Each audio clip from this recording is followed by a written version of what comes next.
Today I'll be going over just a little preview of the College Football Playoff Championship between the TCU Horned Frogs and the Georgia Bulldogs. Georgia comes into this game as last year's champs. They're trying to repeat. They have a really good chance to do so, but I hope that TCU wins this. TCU has really played great all year, and I would really like to see a team that nobody thinks would have been there and do this and come out and win this game. We're just going to compare the two teams a little bit statistically, and then kind of just give you my prediction and everything. Both quarterbacks were Heisman finalists.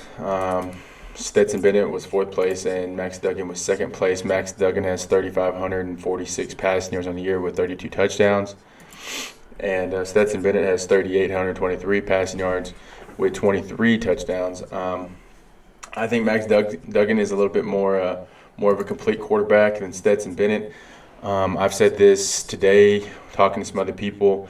I think Max Duggan was the best quarterback in the college football playoff, and I think that I think Stetson Bennett is the worst quarterback in the college football playoff.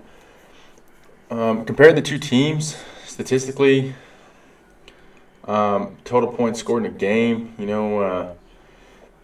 TCU plays in Big 12. They're known for their offense. They outscored Georgia by 3 points throughout the season. But Georgia, they have kind of a more complete team, a little bit better running backs, a little bit better defense. The big thing tonight is TCU's defense slowing down that Georgia offense. I think if TCU's defense can come out and play the best game they've ever played, and then just continue to play the game that they know how to play, that they'll win.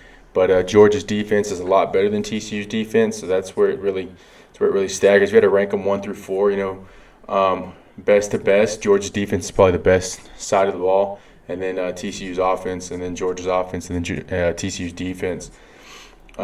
So with that being said, TCU has their work cut out for them to slow down Stetson Bennett and that Georgia offense.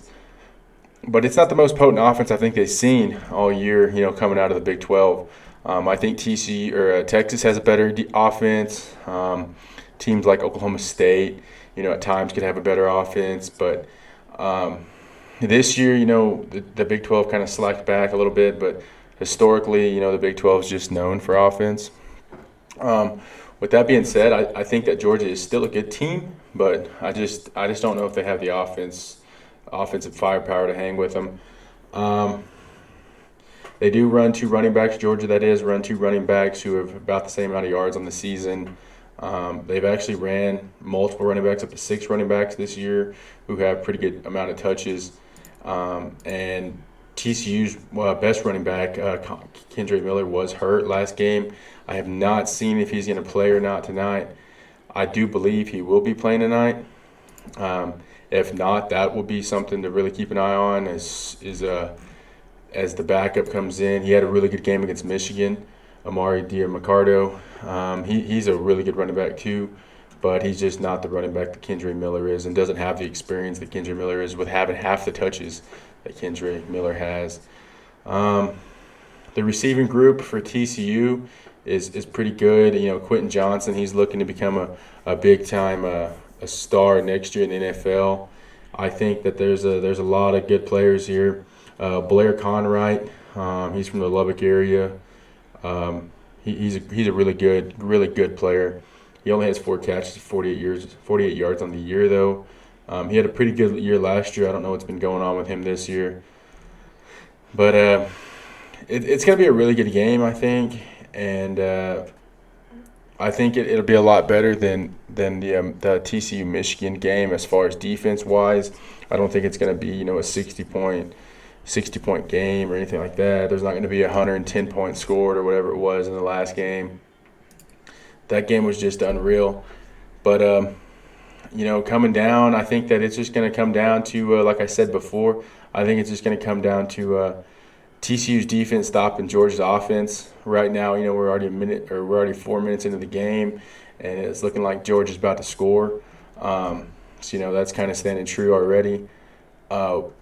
I'm really interested in seeing how this plays out. I wish I could have got this up a little bit before and kind of broke it down a little bit better, but this is the time that I had. So that's just kind of going to be the first part of this. And then I'm going to come back and we'll talk some college hoops.